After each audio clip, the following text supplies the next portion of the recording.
जिंदगी में ना एक सवाल है जो हम सबका पीछा करता है।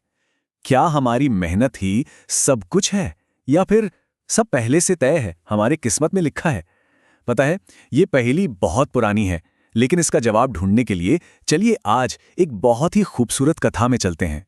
एक ऐसी कहानी जो कोशिश और किस्मत के इसी टकराव को बड़े अच्छे से समझाती है। तो सवाल बहुत सीधा सा है और मुझे यकीन है हम सब ने कभी ना कभी ये सोचा ही होगा कि भाई अगर सब कुछ पहले से ही तय है, अगर कहानी का एंड पहले से ही लिखा जा चुका है, तो फिर ये जो हम रोज भागदौड़ कर रहे हैं, ये मेहनत, ये कोशिशें, इसका मतलब क्या है, क्या फायदा? अब इस गहरे सवाल का जवाब वो छिपा है एक कहानी में। एक ऐसी कहानी जहां जहां विश्वास की, आस्था की परीक्षा हुई थी। ये कथा है भगवान शिव और सती की। और यकीन मानिए, ये सिर्फ एक कहानी नहीं है, ये इस दुविधा को समझने का, उसे जीने का एक बहुत बड़ा सबक है। तो देखिए, कहानी शुरू होती है एक शक से। सती के मन में एक गहरा शक पैदा होता है। वो क्या देखती हैं? वो देखती हैं कि जो पूरे ब्रह्मांड के स्वामी हैं, उनके अपने पति भगवान शिव, वो दो साधारण से दिखने वाले राजकुमारों के आगे सिर झुका रहे हैं। और वो राजकुमार कौन है? वो जो जंगल में अपनी पत्नी को ढूंढते हुए भटक रहे हैं। अब ये नज़ारा, ये उनके मन को अंदर तक हिला देता है। अब सती का मन जो है वो जैसे दो पाटों के बीच पिस रहा है।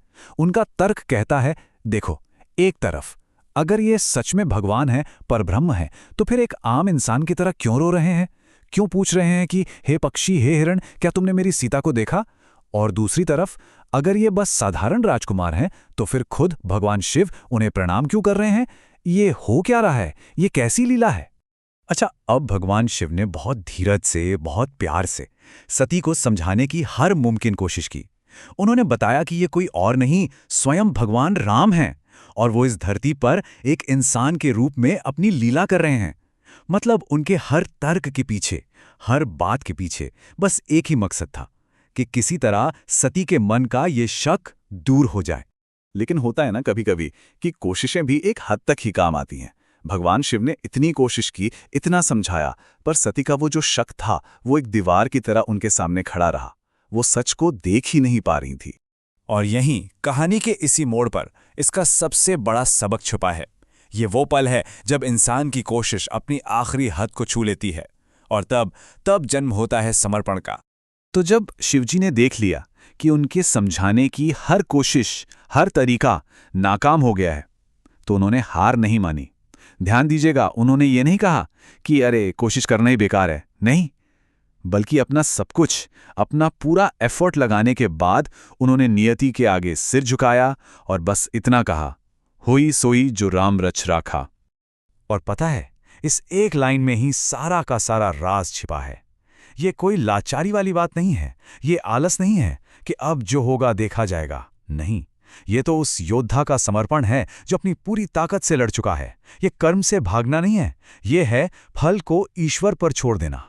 तो शिवजी की इस लीला से जो सिद्धांत निकल कर आता है ना, वो हमारी जिंदगी को एक दिशा देता है।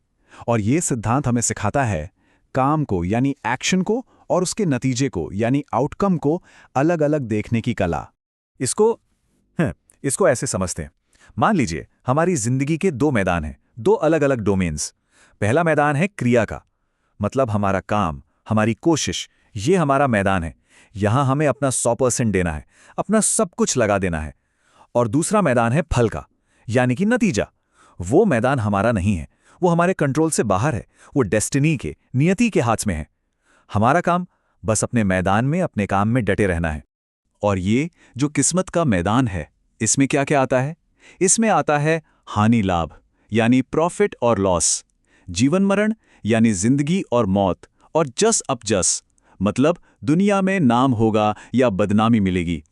ये सारी चीजें, ये वो नतीजे हैं जो पूरी तरह हमारे हाथ में नहीं हैं।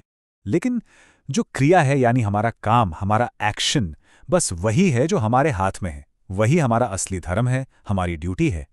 नतीजा कुछ भी हो, अच्छा हो बुरा हो, पूरी ईमानदारी से, पूरी लगन से अपना काम करते रहना, बस यही हमारे हिस्से का सच है। तो सवाल ये उठता है कि इस किस्मत के खेल में फिर हमारा रोल क्या है, हमारी भूमिका क्या है?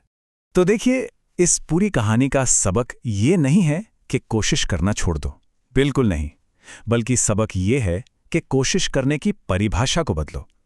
इसका मतलब है कि अपने काम में अपनी पूरी जान लगा दो, अपनी आत्मा डाल दो, और फिर जो भी नतीजा मिले उसे भगवान का प्रसाद समझकर ग्रेसफुली, खुशी खुशी स्वीकार कर लो, बिल्कुल वैसे ही जैसे खुद भगवान शिव ने किया था। तो जाते जाते बस एक सवाल, जरा सोचिएगा, क्या हमारी जिंदगी कितनी बदल जाएगी अगर हम अपनी कामयाबी को नतीजों से नापे ही नहीं, अगर हम उसे अपनी कोशिश की क्वालिटी से, उसकी ईमानदारी से नापें? क्या होगा अगर हमारी खुशी इस बात में हो कि हमने अपना बेस्ट दिया, न कि इस बात में कि हमें मिला क्या? जरा सोचिएगा इस बारे में।